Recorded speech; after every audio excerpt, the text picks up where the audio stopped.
Hey everyone, welcome back to the channel. In today's video, I'm going to show you the top 5 new operating systems in 2025 that run great on low-end PCs. I will explain the features, strengths, and which one should you try first. So first of all, we have the antiX. So it is built for really old hardware. antiX avoids heavy services and focuses on minimal window managers. It also works well even on the systems with low RAM and older CPUs. Then we have Puppy Linux. It is extremely light. The whole system of it can run in RAM. It boots fast and it is perfect for old machines that struggle with full desktop environments. Then if we talk about 4M Linux, it is a modular distro that supports both 32-bit and 64-bit systems.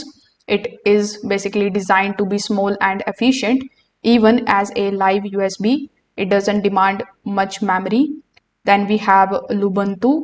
It is a version of Ubuntu with the lightweight LXQT desktop.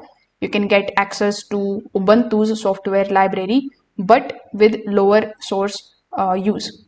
Then we have Zend, which is a newer distro that is based on Arc and KDE, but it tuned into use lighter alternatives for core apps, so you get the modern features without the usual performance hit. Now, each of these makes the trade-offs: fewer visual effects, simpler apps, but much smoother performance on weak hardware. So to wrap things up, these are the 5 operating system choices that are ideal for breathing new life into the old PCs. Now, my top pick among these would be Puppy Linux.